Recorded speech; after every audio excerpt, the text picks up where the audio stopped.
ஒண்டிக்கு இடம் கொடுத்தா உங்க பொண்ணை அனுப்பி எங்க பையனை மயக்கி வளைச்சு போட்டுட்டீங்கல்ல. என்னங்க நீங்க வாய்க்கு வந்ததெல்லாம் பேசுறீங்க? உங்களுக்கும் ஒரு பொண்ணு இருக்குல்ல, இப்படி எல்லாம் பேசலாமா நீங்க? நான் அப்படிதான் பேசுவேன். இதெல்லாம் எவ்வளவு பெரிய கேவலம் தெரியுமா? நாங்க பார்த்து பார்த்து புள்ளைய வளர்த்து வச்சிருப்போமா, எங்க இருந்தோ வந்து இவங்க தட்டிட்டு போயிடுவாங்களாம். கொஞ்சம் கூட கூச்ச நாச்சுமே இல்லல உங்களுக்கு? அண்ணி, மீனா, நீ பேசாம இருக்கலாம், என்னால அப்படிலாம் இருக்க முடியாது. பண்றதெல்லாம் பண்ணிட்டு விருந்துக்கு வேற கூப்பிடுறாங்க.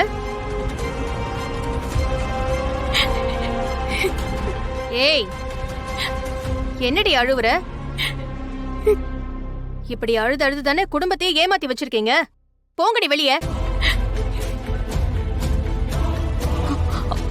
என்ன பாக்குறீங்க?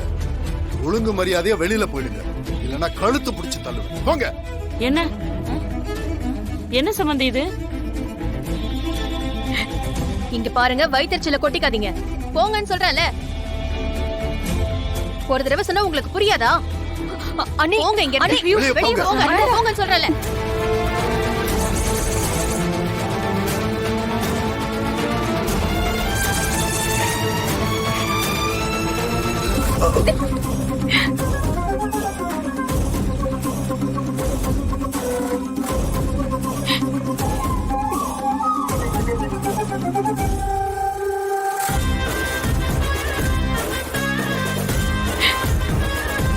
என்ன நடக்குதுங்க? ஒண்ணும் இல்ல மாப்ள, இவங்க ரெண்டு பேரும் இங்க வந்து நின்னுட்டு அழுதுட்டு சீனா போட்டுட்டு இருக்காங்க. ஏய், இப்ப எதுக்கு அழுகுற? உன்னை யார் என்ன சொன்னாங்க? இப்படிதான் மாப்ள அழுதுட்டு சீனா போட்டுட்டு இருக்கு இந்த பொண்ணு. மாமா, குரலை ஒசத்தாதீங்க.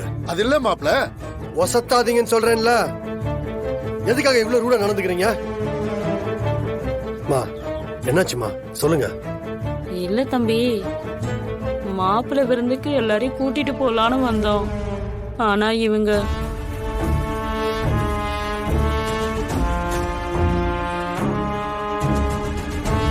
நீங்க சொல்லுங்கம்மா.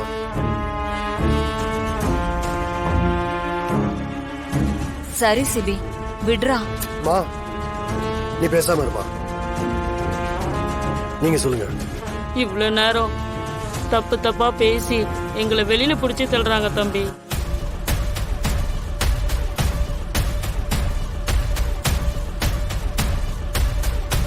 அம்மா, அத்தை, மாமா, உங்க எல்லாருக்கும் ஒண்ணு சொல்லிக்கிறேன். எனக்கு பிரச்சனை தமிழ் கூட மட்டும்தான். அவன் மேல மட்டும்தான் எனக்கு கோவம். அவங்க குடும்பத்து மேல எனக்கு எந்த வருத்தமும் இல்ல.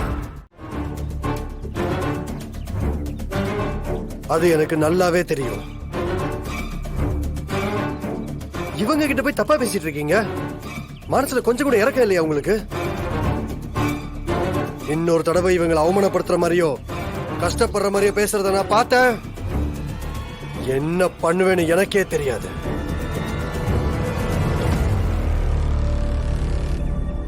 ஆண்டி, தேன், நான் விருந்துக்கு வரேன். சரிங்க தம்பி. நீங்க எல்லாருமே விருந்துக்கு வரணும். வாங்க.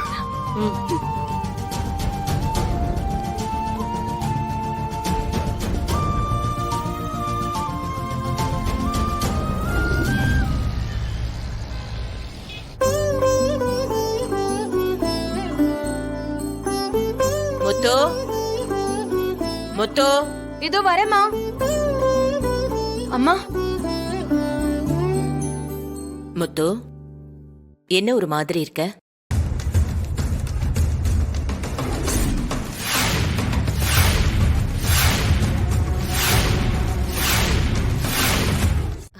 வாங்க தம்பி, வாங்க மாப்ள.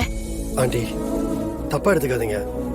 உங்க பொண்ணு எனக்கு பண்ண துரோகத்தை மறக்கவோ மன்னிக்கவோ முடியல. நான் ரொம்ப ஹர்ட் ஆயிருக்கேன். அவன் மேல இருக்கிற கோவம் எனக்கு குறைய வாய்ப்பே இல்ல. ஆனா எனக்கு எப்பவுமே நீங்க எல்லாரும் ஸ்பெஷல் தான். அந்த உறவு என்னைக்குமே மாறாது. இப்ப நான் இங்க வந்து சாப்பிட்டது உங்க பொண்ணோட புருஷனா இல்ல, புஷ்பாவா.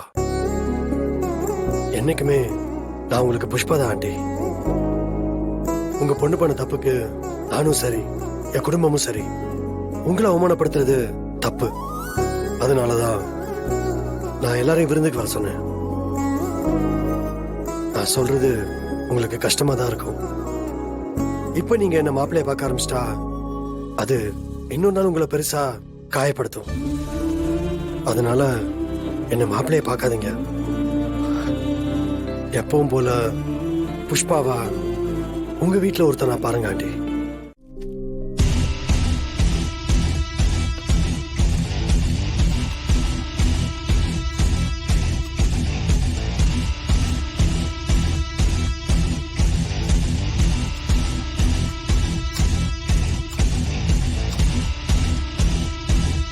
ஆ, இல்ல கீர்த்தி, மாமா இப்படியே இருக்கிறதுக்கு வேற எதுவும் ரீசன்ஸ் இருக்கான்னு தெரிஞ்சுக்கணும். அதான் நான் இங்க இல்லாதப்ப இங்க வேற யார் வராங்கன்னு தெரிஞ்சுக்கணும். அதனாலதான் நான் அங்க கேமரா வச்சேன். இது நானே சொல்லணும்னு நினைச்சேன், நீ செஞ்சிட்ட. துரோகிங்க வெளியே இருந்து வர்றதில்ல, நம்ம சுத்தியே இருப்பாங்க. Be careful Tamil. ம், புது மருந்து இவரோட பாடியில நல்லா ரியாக்ட் பண்ணுது. கொஞ்ச நாள் இப்படியே கண்டினியூ பண்ணுவோம். என்னோட கால்குலேஷன் படி சீக்கிரமே இவர் குணமாக சான்சஸ் இருக்கு. தேங்க்ஸ் டி. இது மட்டும் நடந்துருச்சுன்னு வெய்ய, ஜனாமா உனக்கு பெரிய ஹாஸ்பிட்டலே கட்டி கொடுப்பாங்க. நான் எதையும் எதிர்பார்த்து செய்யல தமிழ். நீ என் ஃப்ரெண்டுங்கிறதுக்காகவும் செய்யல.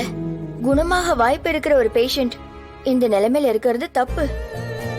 அத கண்டுக்காம இருக்கிறது என் தொழிலுக்கு செய்யற துரோகம். போலாமா? ம், நர்ஸ், நீங்க இங்கே இருந்து ஓகே இவரை டாக்டர், நான் கவனிச்சுக்கோங்க. பாத்துக்கிறேன். இந்தாங்க.